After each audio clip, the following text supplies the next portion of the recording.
Olá, sejam bem-vindos a mais uma palestra do Grupo Espírita Fraternidade. É um prazer receber vocês aqui no nosso canal do YouTube e espero que vocês aproveitem mais uma reflexão do livro Palavras de Vida Eterna. Antes de iniciarmos, quero convidá-los para a gente fazer uma prece inicial. Vamos de olhos fechados, respirar profundamente, sintonizar com este momento presente e convidar aos nossos benfeitores espirituais a sua presença. Queridos amigos, abram as portas do nosso coração e da nossa intuição para recebermos a mensagem do dia de hoje. Que consigamos acessar essa verdade e não deixá-la inerte em nossa vida, mas sim dar a ela a vida. Que possamos dar vida à mensagem de hoje por meio dos nossos pensamentos, palavras, das nossas ações. Agradecemos a presença constante, incansável de todos vocês. E querido Pai de bondade, Senhor Deus, nosso amado Criador, te agradecemos pela oportunidade de termos estes meios de comunicação que tanto facilitam falar sobre ti, sobre tudo que criou, sobre as tuas leis. Nos permita hoje trilhar um caminho que nos conecte cada vez mais com você e com a espiritualidade superior. Que assim seja. Então vamos lá, vamos começar. Hoje no livro Palavras de Vida Eterna.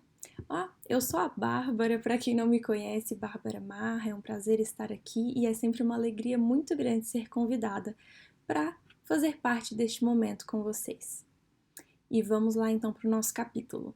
Capítulo Na Execução do Melhor, do livro Palavras de Vida Eterna, é o 116. E eu vou ler ele juntamente com vocês agora, peço que me acompanhem por gentileza.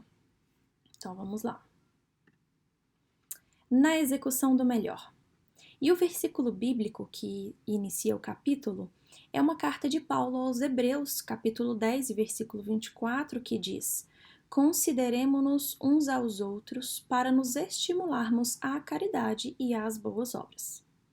E vem o comentário de Emmanuel. Desertaram companheiros dos quais contávamos receber apoio e incentivo para a realização do serviço que nos compete. Determinados amigos tomaram destaque nos interesses do mundo e empreendem grandes negócios materiais. Outros granjearam influência política e como que se afastam da senda que palmilhamos. Outros ainda adquiriram prolongados compromissos de natureza familiar e jazem aparentemente agriolhados às paredes domésticas. Surgem os que receberam encargos públicos e distanciaram-se transitoriamente de nós. Vemos os que conquistaram títulos profissionais depois de aturados estudos, figurando-se-nos arremessados a vínculos outros, compelidos a centralizar atenções e energias em assuntos que nos escapam. Assinalamos os que sofreram pequeninos desenganos, bandeando-se para novas esferas de atividade. Aparecem os que se dizem necessitados de mais dinheiro e despedem-se no rumo de aquisições que não mais se coadunam com o nosso modo de pensar e ser. Abraçamos sensibilizados os que afirmam tangidos por imposições particulares, largando-nos o convívio por se transferirem de residência. Em muitas ocasiões, somos naturalmente induzidos a lastimar essa ou aquela modificação. Premidos pela nossa fraqueza humana, entretanto, para todos os casos de semelhante expressão, a palavra do apóstolo Paulo é uma advertência ao otimismo e à serenidade. Seja qual for a posição a que nossos companheiros sejam chamados, consideremo-nos uns aos outros por irmãos necessitados de apoio recíproco e saibamos estimulá-los à caridade e às boas obras, sustentando-lhes o ânimo no trabalho e auxiliando, quando nos seja possível, a cada um deles na execução do melhor. Muito bem, então vamos lá. O que é muito interessante nesse trecho de Emmanuel é que ele traça para a gente diversos caminhos que podem acontecer na vida das pessoas que nos rodeiam e nas nossas próprias vidas. Então ele coloca desde o início do seu capítulo inúmeros motivos materiais, motivos de trabalhos, motivos de grandes empreendimentos, motivos de mudanças de residência, escolhas particulares de seguir caminhos diferentes, e ele vai traçando como que nós em sociedade nos distanciamos e afastamos uns dos outros no decorrer da nossa vida, né?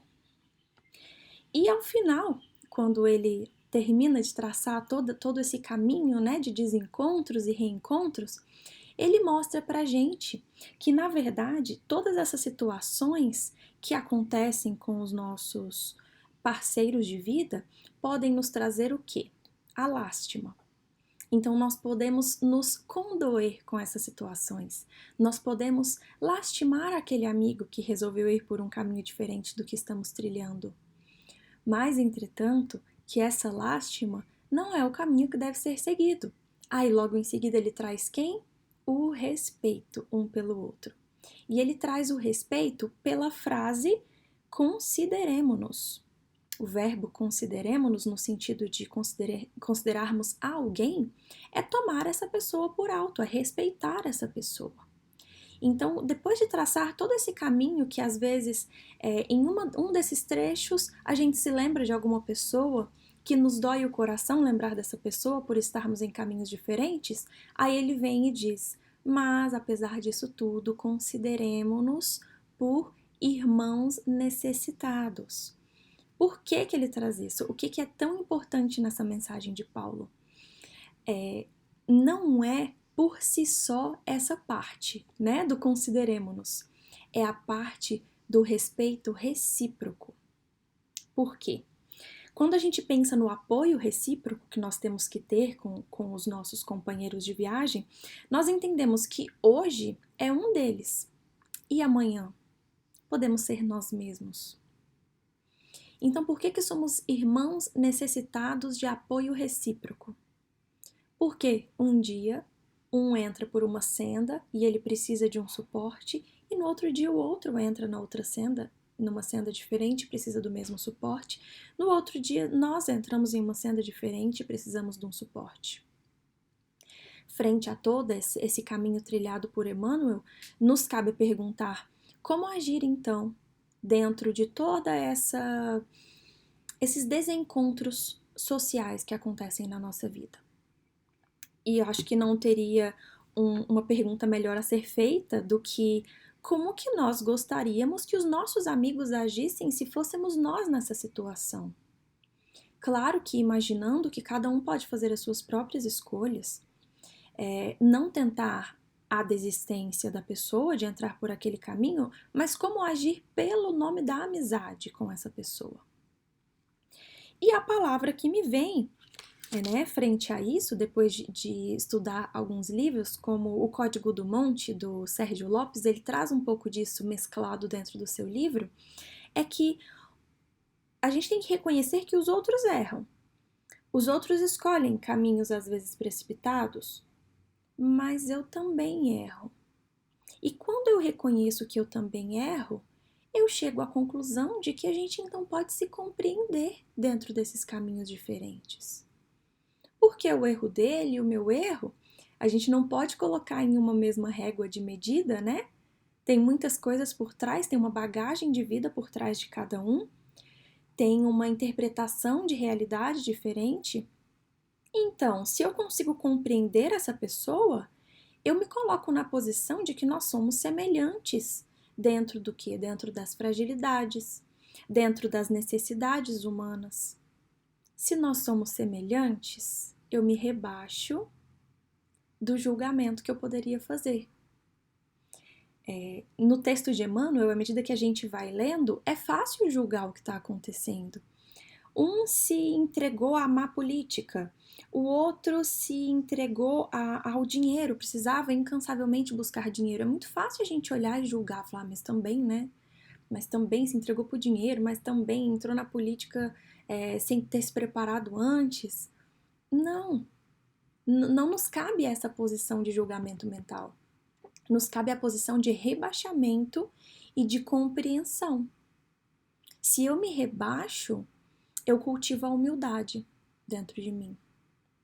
Se eu coloco a humildade em primeiro lugar, o passo que vem em seguida, frente ao erro do outro, e não vamos nem colocar como erro, né? Frente à escolha do outro, se eu me coloco humilde frente àquela escolha, o próximo passo é a compaixão. Posso reconhecer que aquele caminho talvez esteja criando um desvio, né, na vida dessa pessoa, ou talvez esteja criando um atraso, mas eu tenho compaixão. Por quê? Eu também quero que tenham compaixão comigo quando eu resolver atrasar ou desviar a minha própria rota. E se a gente toma por base que Paulo então traz essa consideração e esse respeito como essa premissa para a gente conseguir compreender quem está ao nosso redor, a gente percebe que existe uma escada evolutiva até chegar onde ele está falando.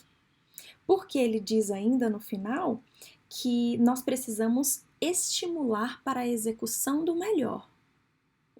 Chegamos em um outro passo. Então a gente estava aqui na compreensão, beleza.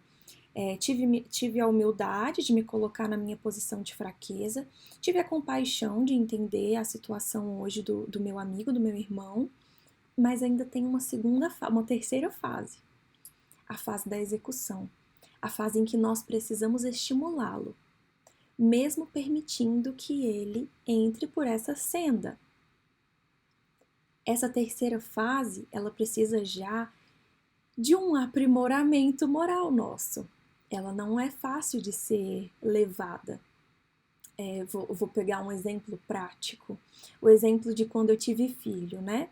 Eu saí, né, de um círculo social em que muitos amigos ainda nem haviam casados, muitos jovens, enfim. Aí eu tive filho, me casei, em seguida eu entrei em uma nova fase da vida. E nessa nova fase, os caminhos estavam divergentes do meu grupo anterior.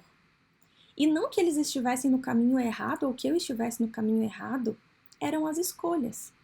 Escolhas que acabavam nos afastando na nossa vivência cotidiana. Isso não me impede de compreender, porque eu também estive naquela mesma situação, e de ser compreendida, porque eu estou em uma situação diferente, e mesmo eles não entendendo na pele o que aquilo significa, eles podem respeitar, estimar e, ao mesmo tempo, tentar criar um tipo de vínculo de amor nessa nova conformatação, né, de amizade. E é esse novo vínculo de amor, então, que ele nos traz no final. Que independente dos caminhos estarem divergentes nesse momento, a gente sempre pode se apoiar para a execução do melhor. Sempre vão existir maneiras de se trazer os caminhos do bem, os caminhos moralmente bons para ambos os lados, ou para todos os lados, né? De qualquer lado que estejam essas pessoas envolvidas na situação. Então, vamos voltar para a nossa primeira etapa. A gente vai pensar numa escada, né, para que isso aconteça. Passamos por uma situação que nos coloca conflitantes frente às pessoas que estão ao nosso caminho por inúmeros motivos. Nos colocamos então em seguida. Essa compreensão inicialmente, esse conflito inicialmente ele pode gerar diversas emoções e sentimentos. Mas vamos considerar que antes de deixar as emoções e os sentimentos nos tomarem conta, nós vamos racionalizar dentro da humildade. Para racionalizar dentro da humildade, em que nós colocamos que a nossa visão é limitada de todo aquele aspecto que está acontecendo na vida da pessoa, que nós colocamos que também temos fragilidades, também temos fraquezas, também erramos em outros pontos. A partir dessa humildade, nós conseguimos avançar mais um passo, o da compaixão por aquele amigo, por aquele parceiro, por aquela pessoa, por aquele filho, aquele pai, aquela mãe. Esse segundo passo, então, da compaixão, pode nos levar a estacionar na compaixão ou pode nos levar a agir com compaixão. Se você age com compaixão, você consegue produzir algo a partir desse amor compartilhado. Se a gente estaciona, a gente consegue compreender e deixar que tudo aconteça da forma como vai acontecer. Nos distanciar, deixar que os caminhos se divirjam e vão embora, né? Ou então agir em cima dele. Qual seria o mínimo de ação que a gente poderia fazer? Né? Vamos pensar nesse caso, no caso que eu trouxe de vida pessoal. O que é o mínimo que eu posso fazer por esses amigos que eu já não encontro mais, que eu já não tenho mais essa relação social, que ficaram em outras cidades? O mínimo que a gente pode fazer é a oração. Aquelas pessoas nos são caras, nós conhecemos aspectos da vida delas que podem ser muito profundos. Nos cabe orar, nos cabe pedir, nos cabe almejar que eles busquem o melhor, mesmo estando em situações agora diferentes de vida. Nos cabe desejar que eles alcancem sonhos que a gente já sabe que eles têm, que eles alcancem sucessos que eles almejam tanto. O mínimo que nós conseguimos é a oração. E o máximo que nós conseguimos. Aí cabe a nossa criatividade de imaginar. Quando percebemos, pelo autoconhecimento, essas sombras que nós temos e que nos levam às escolhas por muitas vezes inadequadas na nossa vida, nós também conseguimos ver, além das sombras, um caminho. Um caminho, porque nós não somos uma sombra só, nós não somos esse único ponto dentro da nossa história. Nós temos toda uma linha de tempo, né? Em alguns momentos tem sombras que nos levam a fazer más escolhas, mas quando nós olhamos em toda a linha do tempo, nós percebemos muitas evoluções. Nós percebemos como somos melhores do que éramos antes. E da mesma forma, a gente consegue transpor este nosso caminho para a vida desse irmão e desse amigo. Considerando algumas escolhas que podem nos afetar e podem nos causar desconforto, nós conseguimos despersonificar essa escolha, tirar essa escolha como a característica principal daquela pessoa. Tirando essa característica principal, a gente vê o caminho, a gente se lembra dos bons momentos, a gente imagina que essa pessoa vai vir a ser um dia, mesmo passando por cima dessa má escolha. Aí entra a parte do perdão, que com certeza é muito mais profunda, né, do que eu poderia discutir aqui hoje com vocês ou refletir. Mas em casos em que esses caminhos e essas escolhas nos afetam emocionalmente, sentimentalmente, de uma forma muito profunda, vai nos caber tratar isso dentro de nós. Mas eu gostaria agora de passar para uma segunda etapa, ao invés de entrar nessa parte do perdão. E essa segunda etapa vai nos ajudar um pouco a entender isso. A segunda etapa é o seguinte: a gente vai trazer a frase de Jesus. Eu não vim trazer a paz, mas a espada. Por que eu escolhi essa frase para a gente trazer para essa parte da reflexão? Porque Jesus, com essa frase, ele nos mostra algo muito interessante. Ele nos diz que ele não veio trazer o resultado final. Ele veio trazer o instrumento que nós vamos usar para batalhar pelo resultado final. Muito legal isso, né? Então vamos lá. Eu não vim trazer a paz. A paz seria o resultado final depois da batalha. Mas ele veio trazer a espada. Ele trouxe uma ferramenta para que nós possamos internamente lutar, batalhar e conquistar esse objetivo. Mas essa essa batalha, ela não é uma batalha externa, ela é uma batalha interna, nossa, de nós com nós mesmos. Ela se inicia, como a gente tinha falado na parte anterior, lá no autoconhecimento. Por quê? Lá no autoconhecimento, eu já vou precisar da minha espada.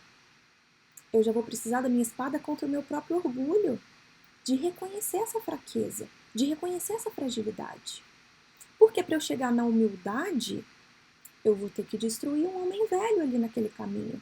Um homem orgulhoso, individualista, que se acha detentor de muitas potencialidades, de muitas virtudes, uma pessoa muito boa.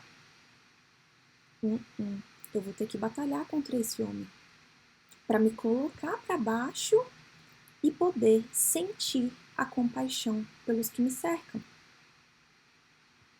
Dentro dessa batalha, a gente tem que renunciar muitas coisas, como em qualquer batalha. E a gente inicia na batalha da humildade renunciando a nós mesmos. Nós temos que renunciar a nós mesmos. Nós temos que renunciar a nós mesmos quando nós queremos colocar todos horizontalmente conosco. Colocar todos como irmãos, que precisam do apoio mútuo e recíproco. E de onde vem a força que a gente precisa para essa batalha que Jesus nos deixou? Nós com a espadinha na mão, beleza, vamos para a batalha, mas cadê a minha confiança? De onde vai vir essa força? Essa força vai vir do exemplo de Jesus. Porque ele não apenas deu o instrumento, ele mostrou o que fazer com esse instrumento. Jesus conseguiu, nos seus 3 anos de atuação intensa com seus apóstolos, nos deixar exemplo para quase todas as nossas aflições humanas, de forma muito bela. E para o nosso caso, ele deixou algum exemplo? Com toda certeza, um dos maiores. E para falar um pouco desse exemplo que Jesus trouxe frente aos seus amigos, eu achei que seria mais justo eu ler para vocês a passagem do que falar, porque fica muito mais fidedigno. E essa passagem, ela nos foi trazida pela psicografia do Chico Xavier e foi pelo espírito Humberto de Campos, no livro Contos e Apólogos, na página 26. O nome dessa passagem é A Última Tentação. E eu vou ler ela para vocês agora. Espero que acompanhem. Dizem que Jesus, na hora extrema, começou a procurar os discípulos, no seio da agitada multidão que lhe cercava o madeiro, em busca de algum olhar amigo em que pudesse reconfortar o espírito atribulado. Contemplou em silêncio a turba enfurecida. Fustigado pelas vibrações de ódio e crueldade, qual se devera morrer sedento e em chagas, sob um montão de espinhos, começou a lembrar os afeiçoados e seguidores da véspera. Onde estariam seus laços amorosos da Galileia? Recordou o primeiro contato com os pescadores do lago e chorou. A saudade amargurava-lhe o coração. Por que motivo Simão Pedro fora tão frágil? Que fizera ele, Jesus, para merecer a negação do companheiro a quem mais confiara? Que razões teriam levado Judas a esquecê-lo? Como que entregar assim, ao preço de míseras moedas, o coração que o amava tanto? Onde se refugiara Tiago, em cuja presença tanto se comprazia? Sentiu profunda saudade de Filipe e Bartolomeu e desejou escutá-los. Rememorou suas conversações com Mateus e refletiu quão doce seria poder abraçar o inteligente funcionário de Cafarnaum de encontro ao peito. De reminiscência a reminiscência, teve fome da ternura e da confiança das criancinhas galileias, que lhe ouviam a palavra deslumbradas e felizes. Mas os meninos, simples e humildes que o amavam, perdiam-se agora à distância. Recordou Zebedeu e suspirou por acolher-se-lhe à casa singela. João, o amigo abnegado, achava-se ali mesmo, em terrível desapontamento. Mas precisava socorro para sustentar Maria, a angustiada mãe ao pé da cruz. O mestre desejava alguém que o ajudasse, de perto, em cujo carinho conseguisse encontrar um apoio e uma esperança. Foi quando viu levantar-se, dentre a multidão, desvairada e cega, alguém que ele de pronto reconheceu. Era o mesmo espírito perverso, que o tentara no deserto, no pináculo do templo e no cimo do monte. O gênio da sombra, de rosto enigmático, abeirou-se dele e murmurou: amaldiçoa os teus amigos ingratos e dar-te-ei o reino do mundo. Proclama a fraqueza dos teus irmãos de ideal, a fim de que a justiça te reconheça a grandeza angélica, e descerás triunfante da cruz. Dize que os teus amigos são covardes e duros, impassíveis e traidores, e unir-te-ei aos poderosos da terra, para que domines todas as consciências. Tu sabes que diante de Deus eles não passam de míseros desertores. Jesus escutou, com expressiva mudez, mas o pranto manou-lhe mais intensamente do olhar translúcido. E ele pensava: sim, Pedro negara-o, mas não por maldade. A fragilidade do apóstolo podia ser comparada à ternura de uma oliveira nascente, que com os dias se transforma num tronco robusto e nobre, a desafiar a implacável visita dos anos. Judas entregara-o, mas não por má fé. Iludira-se com a política farisaica e julgara poder substituí-lo com vantagem nos negócios do povo. Encontrou, no imo da alma, a necessária justificação para todos, e parecia esforçar-se por dizer o que lhe subia do coração. Ansioso, o espírito das trevas aguardava-lhe a pronúncia, mas o Cordeiro de Deus, fixando os olhos no céu, inflamado de luz, rogou em tom inesquecível: perdoa-lhes, Pai, eles não sabem o que fazem. O príncipe das sombras retirou-se apressado. E nesse instante, em vez de deter-se na contemplação de Jerusalém dominada de impiedade e loucura, o Senhor notou que o firmamento rasgara-se, de alto a baixo, e viu que os anjos iam e vinham, tecendo de estrelas e flores o caminho que o conduziria ao trono celeste. Uma paz indefinível e soberana estampara-se-lhe no semblante. O mestre vencera a última tentação e seguiria agora, radiante e vitorioso, para a claridade sublime da ressurreição eterna. Eu fico sem palavras frente a essa mensagem que me foi trazida 2 dias antes de gravar essa palestra em um culto no lar.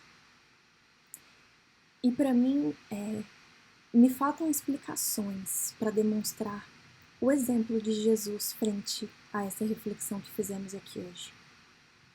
Jesus, ele foi traído, ele foi negado, ele foi abandonado pelos que ele mais amou. E ao mesmo tempo, ele teve a compaixão de compreender cada coração daqueles e saber que todos eles, daqui a pouco, estariam ao seu lado novamente. E essa é a mensagem final que eu quero deixar, sem mais delongas, para que nós guardemos esse exemplo, porque esse exemplo é a força para que usemos a nossa espada hoje. E para finalizar, convido vocês a orar. Querido Pai, agradecemos o presente do conhecimento da verdade. Agradecemos pela pacificação constante que o Senhor traz para o nosso coração e para a nossa vida. Agradecemos a mansuetude do exemplo do nosso Mestre Jesus e que daqui possamos levar um pouco dessa compaixão eterna que Ele tem por nós.